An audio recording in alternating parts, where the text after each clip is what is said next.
Hey guys, Kevin Muldowney here, and what I'm going to do in this video is test the main camera of the OnePlus 5. These are the cameras at the back. There's two cameras. I think one's a telephoto lens, one's a 60 megapixel sensor and one's a 20 megapixel sensor. I'm recording in 4K, but this phone can also record in 1080p at 60 frames per second or 30 frames per second. At 4K I'll be recording at 30 frames per second. Now, you're not going to hear any music through this video. You're going to be hearing the microphone that's built into the phone. What you see is what you get. And I'm doing some other videos as well. I'm recording using the front camera in a separate video. I'm doing this one at 4K, and I'll be doing the same tests in different videos at night time.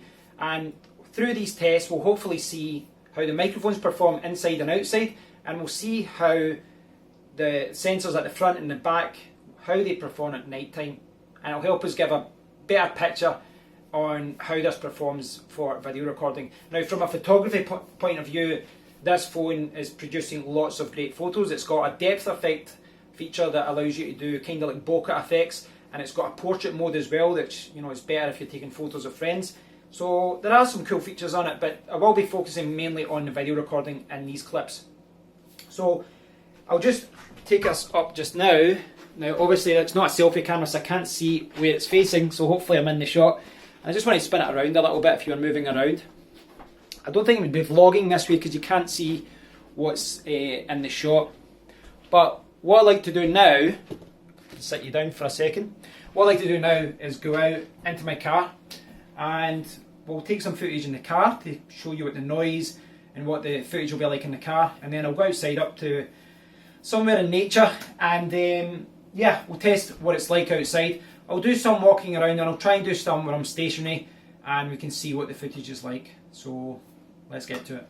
I'm in my car, but because this thing just snapped, look at that, just snapped off.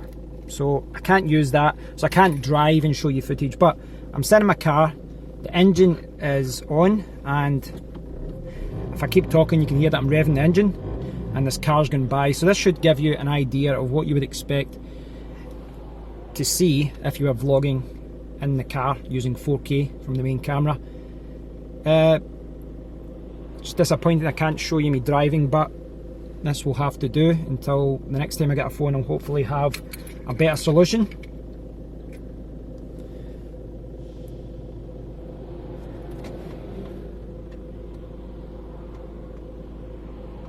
So let's go up and see how this performs in the wild.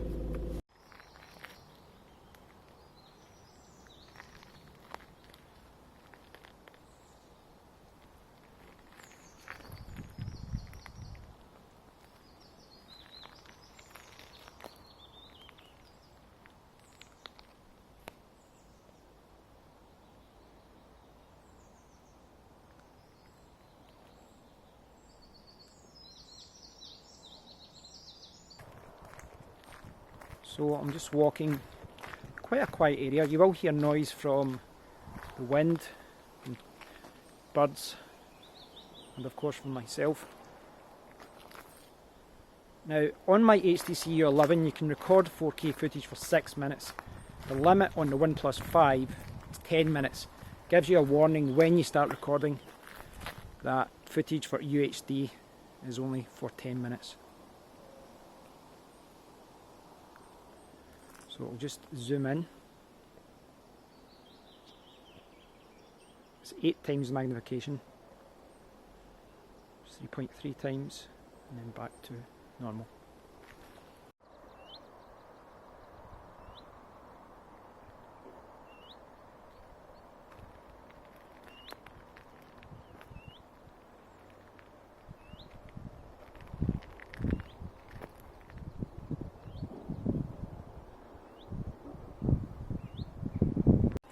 So I'm attempting to film myself in 4K mode, which is quite hard. Even with the selfie stick it's a little bit hard because I can't see what's being recorded. I can see the cameras obviously, but when you do it in selfie mode you can see the screen. But maybe this gives you a better idea of what the image stabilisation is like, or lack of it.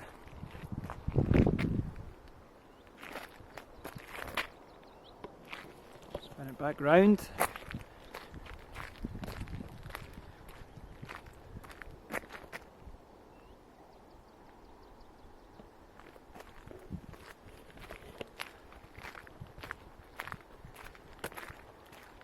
Now when I record these videos, I do think that, you know, you kind of nitpick a little bit, and it's not until you compare phones of today to phones of 2 years ago, 3 years ago, that you realise how much technology has advanced.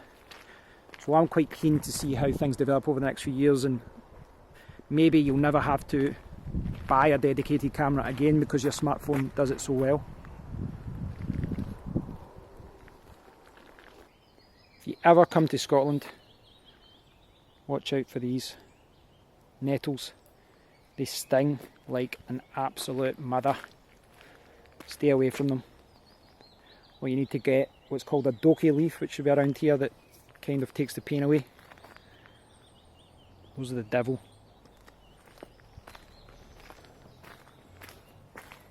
Look how many there are.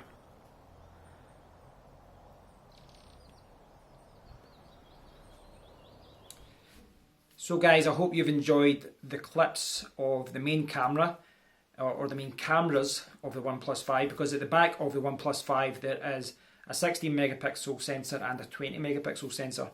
Both of them are Sony sensors. My initial impression of the footage, having a quick look at it, is that it performs very well. Now I still need to do some other tests with 1080p at 60 frames per second, 1080p at 30 frames per second, and see what that performs like. But for the main camera at 4K, I thought the footage was quite good. I thought the footage was good for the front camera too. The microphones seem really good as well. Now, my initial impression is that the HTC U11 microphones are slightly better, but I'm really nitpicking when I say that. You know, maybe it's because I've been recording more videos with the HTC U11 as well, but I think the microphones are good enough for vlogging. I really do. Plus the 3.5mm headphone jack makes it easy to just plug in an external microphone if you do want to use it for vlogging and want to produce better audio. Now I will be doing some videos for the front and back cameras at night time as well, and that will help me see how the OnePlus 5 video recording capabilities are, you know, at night time. And that's really when smartphones fall behind, you know, at night time. Even good cameras are sometimes that produce poor footage at night time. So it'll be interesting to see how the front and back camera perform at night time. But for me, the front camera and the back camera, I was quite pleased with the footage. You know, there are a few mixed reports of the OnePlus as far as what the photos are like. But from what I've seen, from a photo point of view, the photos it's producing are really good. I think when you get to the very top end of the smartphone market, you know, when you're comparing, you know, sensors from this phone to that phone, you know, Apple 7 to Google Pixel, LG G60, Samsung S8, there are slight differences in that. There's always one phone that edges it a little bit, but the differences are very small in my opinion. And I think for most general users, unless you're really OCD about this, I think that everyone's going to be happy with it. So if you're buying the OnePlus 5 and you're expecting a good camera, then I think you're going to be pleased with what you get. So I think that's somewhere where the OnePlus 5 excels. It's not perfect, but I think that the footage I recorded today seemed really good, and the photos that I've taken so far look really good as well. I'd like to put it over to you guys. Please do check out my clips of the front camera as well. The back camera, which is again 60 megapixel and 20 megapixel sensors, they seem to perform quite well. So let me know what you think about it. Let me know what you think of the microphones, and please do bear in mind, you know, you're outside, there's some wind.